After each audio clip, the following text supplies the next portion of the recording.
在每个国家也会遇到，但是在台湾这个地方，这个国家其实它特别的地方在于，它跟青年，就是经济转型跟青年的发展是息息相关的。好，我先讲一个我自己的故事哈，差不多去年这个时候，我刚离开，听说是台湾最可怕的一个律师事务所，然后就开始找工作嘛，想说也快30岁，不能够一直读书，对不对？好，就想找个工作。好，那我找工作的那个面向找得很广啊，从外国驻台办事处啊，律师事务所，然后企业，然后金融机构都有。后来在一家金融机构、一家投顾去蛮大的一个金控底下的一个投顾去面试。面试的东西就很奇怪，我一路上从大学到博士都是读法律的，想到我现在就给人家面试一个产业分析师了哈。那 anyway， 在面试的时候。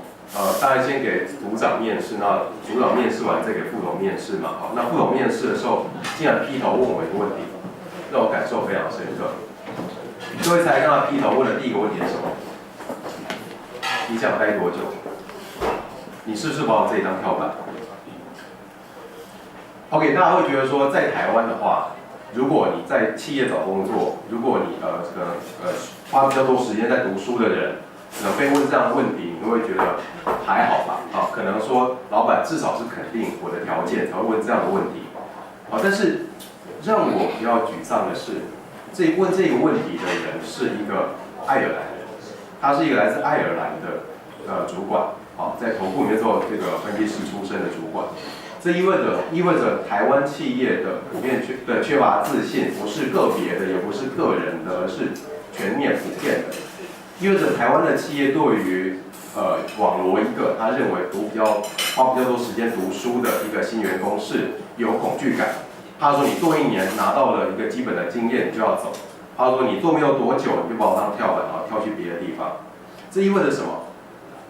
意味着台湾的企业认为自己，哪怕说他是找一个外国人来，他也认为自己是没办法留得住人才。不是我自己的人才，至少他们可能，我的意思说，就是他没有这个自信，或者是他开出来的薪资是没办法让一个比较有企图心的年轻人待得久。那你回头去想，这些企业其实它获利没那么差，大家可以知道，从金融风暴到现在吧，台湾的经济规模其实是重建扩张的状态，扩张的比例还不小，但是大家薪资有没有增加？没有。那在这样的情况底下，大家去想说。企业其实有获利，为什么他不去加薪？然后为什么他一方面又担心人才要走掉？为什么？因为实际上他认为怎么样？他认为自己是不需要人才的，所以他的经营者，就是说面试我这个人他属于管理者，但是他上面决定薪资怎么给这经营者，所以对经营者来讲，他认为反正我的事情有人做就好。那跟管理者来讲，他很困扰，说我上面的人不给我预算加薪，那我下面也是跑，最后那个人员流动率。那金融机构再算风险率也算进去，所以经营者认为自己不需要人才，但管理者又怕人才流动，人才跑掉，所以才产生了很多人去找工作的时候，第一个被问的问题是你要待多久这个问题，可能大家有些人有这个感受。好，那再回到一个问题，为什么我们的企业认为自己不需要人才？什么样的企业不需要人才？什么样的企业、什么样的工作谁来做都一样？我们想要，其实越简单的工作，越是不需要人才，越是谁来做都一样。这意味着我们的企业实际上绝大部分在做很简单的事情。他们可能觉得没那么简单，但实际上如果你放大一个全球眼光来看，我们的企业普遍在做的是一个相对简单低阶的事情。这是为什么今天要来谈经济转型？因为台湾的经济如果不转型，它会永远处在一个不需要人才的状态。在这样状态底下，我们年轻人是永远不可能加薪的，因为我们在台湾企业里面做的那些事情，就是值那些钱。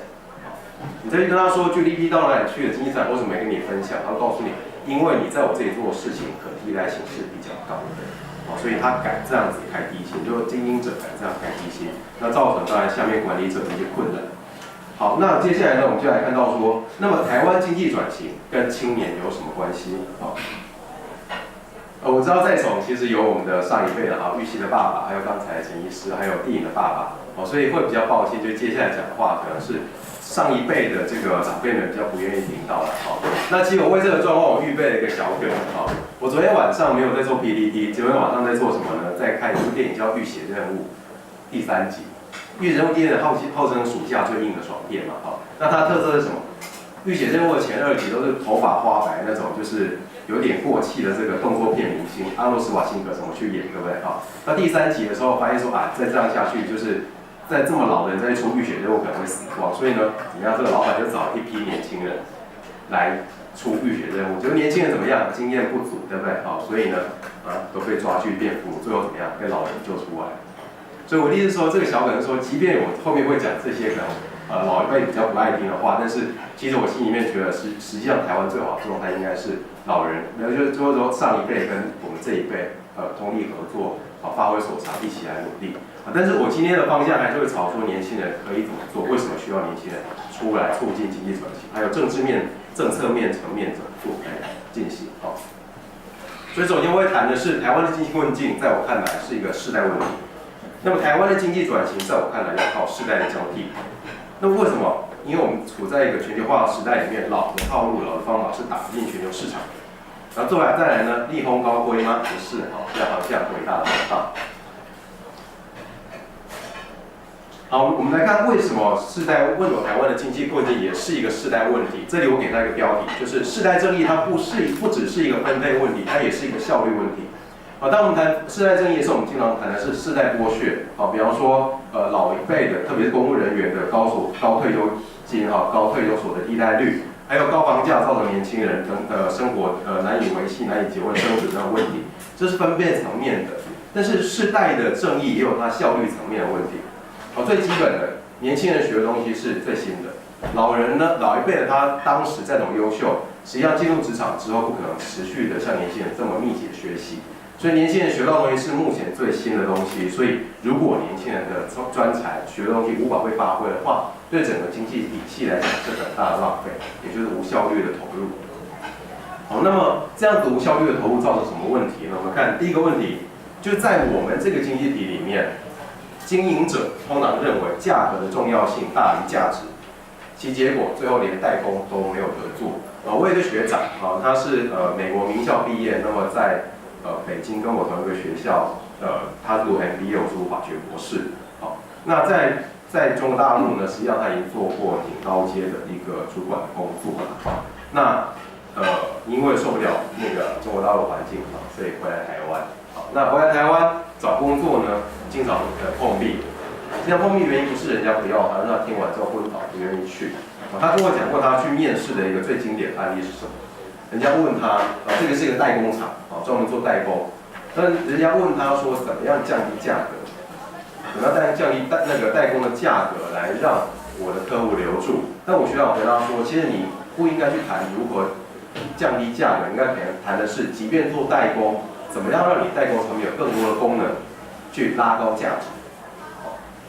但是呢，这个老板就跟他打枪说，那你就是不懂业务了，所以就是双方谈不拢嘛，所以这个凸显出一个问题啊，就是这么一个冰山一角的问题，凸显出其实在我们现在老一辈的企业经营者眼里，他还是认为销价竞争比提高附加价值还要重要。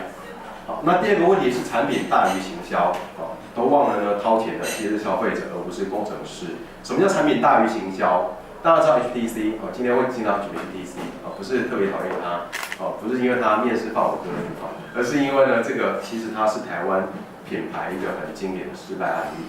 好，大家知道其实 HTC 的手机，你去打开它的所有的那个硬体规格，其实不见得比别人差，特别不见得比三星的差。